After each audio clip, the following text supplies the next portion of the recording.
Hello friends, ओम श्री गणेशाय नमः। जय श्री कृष्ण। आप सभी का स्वागत है आपके अपने यूट्यूब चैनल पर। फ्रेंड्स, आज हम आपको इस वीडियो में बताने जा रहे हैं साल 2023 की चैत्र मास की भूमवती अमावस्या का शुभ मुहूर्त, पूजा विधि, व्रत कथा, महत्व और भूमवती अमावस्या के दिन किए जाने वाले अचूक उपायों के बारे में।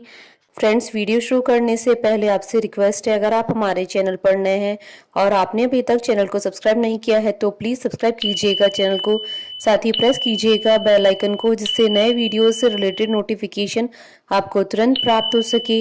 और वीडियो पसंद आने पर वीडियो को लाइक और शेयर जरूर कीजिएगा ताकि सभी भक्तों को इस वीडियो का लाभ प्राप्त हो सके। और कमेंट बॉक्स में जय श्री कृष्ण जरूर लिखिएगा। हिंदू पंचांग के अनुसार चैत्र अमावस्या का दिन बहुत ही खास होता है। इसके बाद ही नवरात्रि का पर्व शुरू हो जाता है। वैसे तो हर महीने में अमावस्या तिथि आती है, लेकिन चैत्र माह में आने वाली इस तिथि का विशेष धार्मिक महत्व माना जाता है। इसके साथ ही हिंदुओं का नया साल शुरू हो जाता है।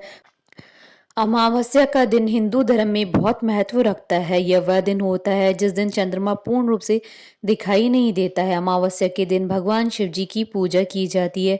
भौमवती अमावस्या के दिन अमावस्या का एक ऐसा दिन होता है जो मंगलवार के दिन आता है, अर्थात मंगलवार के दिन आने वाली अमावस्या को भूमवती अमावस्या के नाम से जाना जाता है। भूमवती अमावस्या को भूमि अमावस्या और भूमवती अमावस्या भी कहा जाता है। ज्योतिष शास्त्र के अनुसार मंगलवार के दिन जब चंद्रमा और सूर्य एक ही राशि या अपने आसपास वाली राशि में प्रवेश करते हैं तो उसे भूमवती अमावस्या का योग बनता है। ऐसा माना जाता है इस दिन पूर्वजों और पितरों के लिए पूजा की जाती है।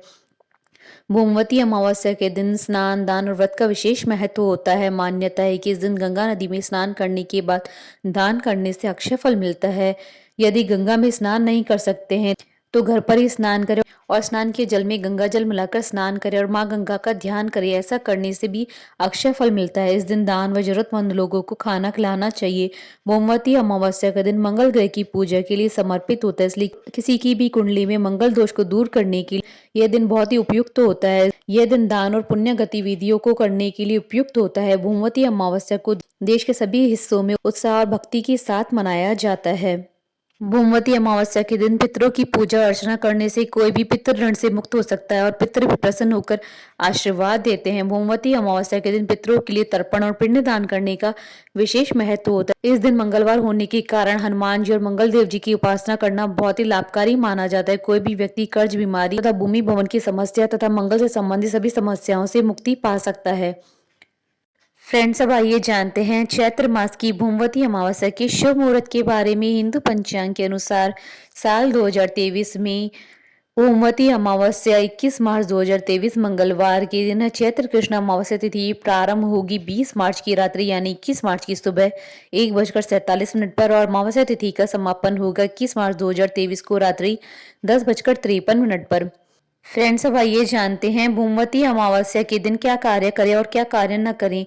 भूमवती अमावस्या पर सुबह के समय सूर्योदय से पहले उठने का प्रयास करें। घर के दक्षिण भाग में पितरों की फोटो या तस्वीर पर माला या सुगंधित पुष्प अवश्य अर्पण करें। घर में तामसिक चीजें जैसे लहसुन, प्याज, मांस, मदिरा का प्रयोग बिल्कुल न करें। घर में शाम के समय हर कमरे में रोशनी अवश्य करें। इस दिन घर पर आए किसी भी व्यक्ति को खाली हाथ न लौटाएं। फ्रेंड्स, अब आइए जानते हैं भूमवती अमावस्या पर किए जाने वाले अचूक उपायों के बारे में। भूमवती अमावस्या पर मंगलवार का उपवास रखें और इस दिन नमक का सेवन न करें। रोज सुबह शाम हनुमान चालीसा का पाठ करें। मंगल देव की 21 नामों का जाप दोपहर के समय घी का दीपक जलाकर करें।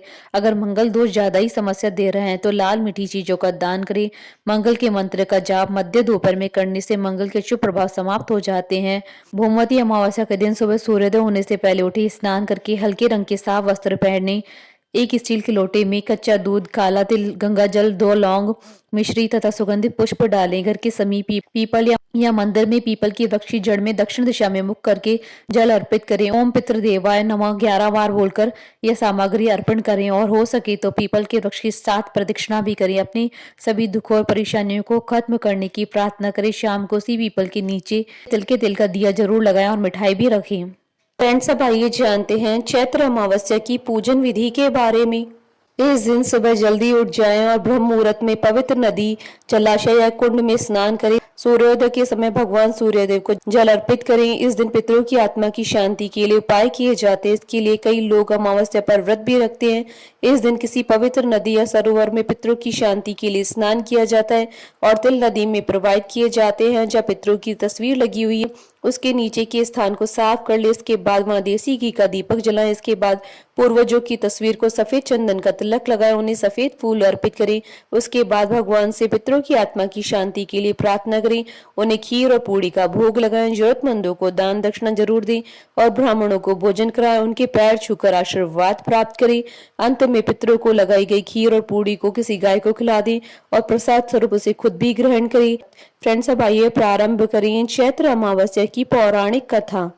पौराणिक कथा के अनुसार एक नगरी में एक राजा राज करता था। उसकी प्रजा और परिवार के लोग सुखी थे। राजा की रानी बहुत ही धार्मिक विचारों वाली थी। राजा के महल के सामने ही एक साहूकार की हवेली थी। राजा और साहूकार की पत्नी में आपस में घनिष्ठ मित्रता थी। एक बार साहूकार की हवेली से उसकी पत्नी की रोने की आवाज आने लगी। इसके बाद रानी ने राजा से इसका कारण पूछा तो राजा ने कहा कि सेठ का पुत्र मर गया है। इस पर रानी ने कहा कि महाराज, दुख क्या होता है जो सेठ की पत्नी रो रही है। इस पर राजा ने कहा कि जब तुम्हारा बेटा मरेगा तो तुम्हें पता चल जाएगा। इसके बाद रानी ने अपने बेटे को महल के नीचे फेंक दिया, लेकिन भगवान की कृपा से वह बच गया। रानी ने फिर राजा से पूछा कि दुख क्या होता है। तब राजा ने कहा कि पड़ोसी राज्य में युद्ध हो रहा है, मैं भी उस युद्ध में अकेला जाऊंगा। जब तुम मेरे मरने का समाचार सुनोगी तब तुम्हें पता चलेगा। लेकिन रानी अमावस्या का व्रत करती थी, जिसकी वजह से राजा उस युद्ध को जीतकर वापस आ गया। इसके बाद राजा ने रानी से कहा कि अब हम गंगा माँ के दर्शन करने जाएंगे। तब मैं वहां जाकर गंगा नदी में कूद जाऊंगा, तब तुम्हें पता चलेगा कि दुख क्या होता है। भगवान शिव कैलाश पर बैठकर ये सब देख रहे थे। उन्होंने माता पार्वती से कहा कि आज मैं तुम्हें सुखी आत्मा के दर्शन करवाऊंगा। जिसके बाद भगवान शिव जी ने बकरे और माता पार्वती ने बकरी का रूप धारण किया। वह एक बावली के पास घास चढ़ने लगी। रानी ने जब उस बावली को देखा तो उसने कहा कि हम यहीं पर विश्राम करेंगे। रानी ने भगवान शिव और माता पार्वती की बातें सुन ली, जिसमें भगवान शिव माता पार्वती को कह रहे थे कि रानी ने अमावस्या का व्रत किया है, इसलिए इसे इस जन्म में कोई दुख नहीं मिलेगा। इसके बाद रानी को सब कुछ समझ आ गया। उसने यह बात राजा को बताई और वह मिलकर अमावस्या का व्रत करने लगे।